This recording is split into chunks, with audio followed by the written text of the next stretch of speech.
Topic आपके पास माध्य या फिर मीन। 6 मार्क्स का टॉपिक है आपके बोर्ड एग्जाम में।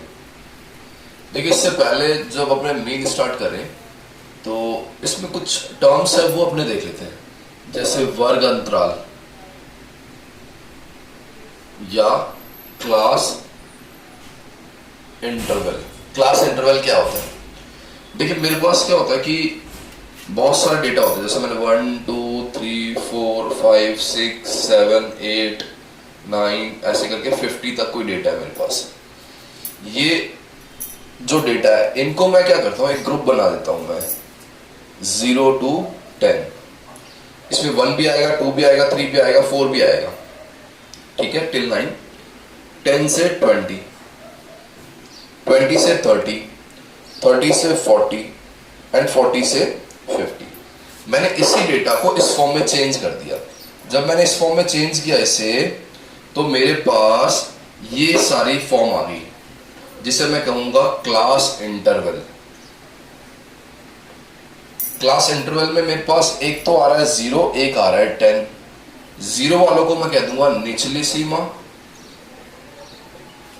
या लोअर लिमिट।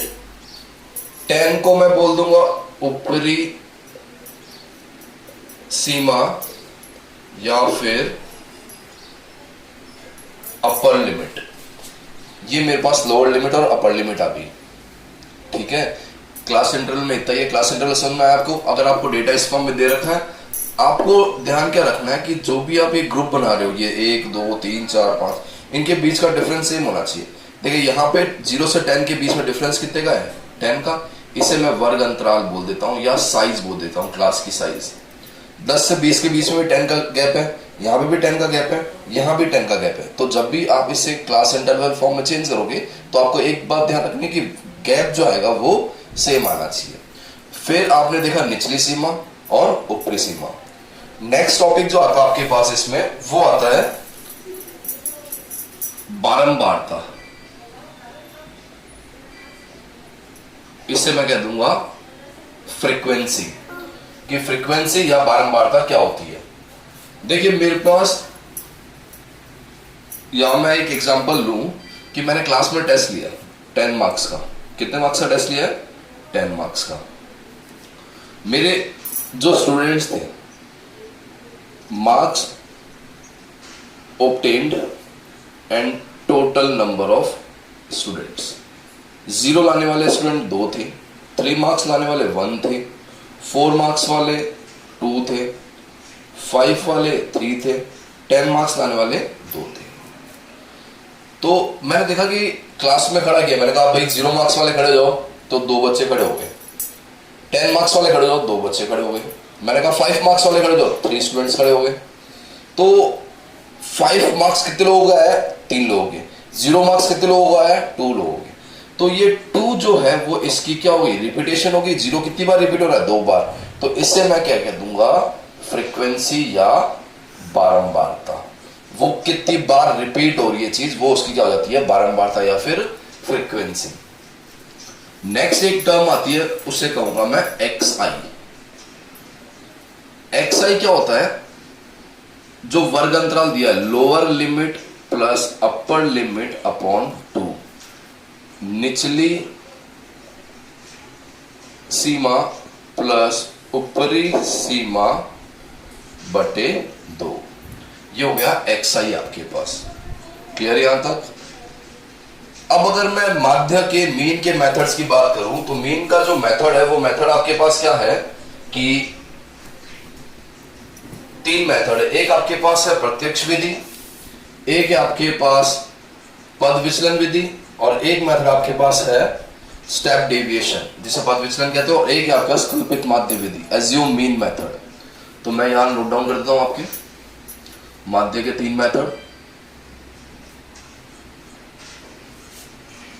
ये आपके पास प्रत्यक्ष विधि, जिसे आप सिंपल मेथड कहते थे,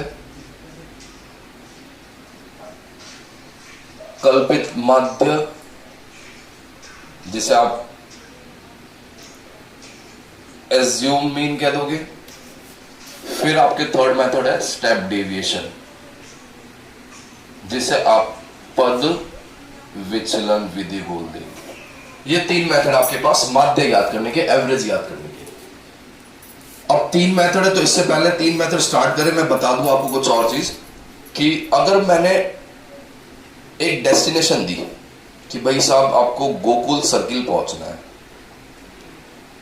ठीक है, गोकुल सर्किल पे महर्षि एकेडमी है, वहां आपको पहुंचना है, तो ये मेरी डेस्टिनेशन थी। एक स्टूडेंट आ रहा था जसूसर गेट से, एक बंदा आ रहा था आपके गंगा शहर से, एक बंदा आ रहा था आपके व्यास कॉलोनी से, ठीक है। जब व्यास कॉलोनी बंदा आ रहा है वो भी गोकुल सर्किल पहुंच रहा है, लेकिन इसका देखो मेथड डिफरेंट है, अलग रास्ते से आ रहा है। जसूसर गेट वाला भी अलग रास्ते से आ रहा है, पहुंच रहा महर्षि एकेडमी है। गंगा शहर वाला भी अलग रास्ते से आ रहा है, पहुंच रहा महर्षि एकेडमी है। डिफरेंट मेथड है, लेकिन पहुंच क्या रहे, सेम, डेस्टिनेशन सेम है। तीनों मेथड डिफरेंट है, लेकिन फाइंड क्या करना है, माध्य। तो तीनों मेथड से अगर मैं माध्य ज्ञात करूंगा या मीन ज्ञात करूंगा या एवरेज निकालूंगा तो आंसर सेम आएगा। अगर आंसर सेम आ रहा है तो ही आपको क्वेश्चन सही है, आंसर सही है, अदरवाइज आपने रॉन्ग किया है। तो ये तीनों मेथड है, बट तीनों मेथड जो आंसर आएगा वो आपका सेम आएगा। मैं स्टार्ट करता हूं फर्स्ट सिंपल मेथड।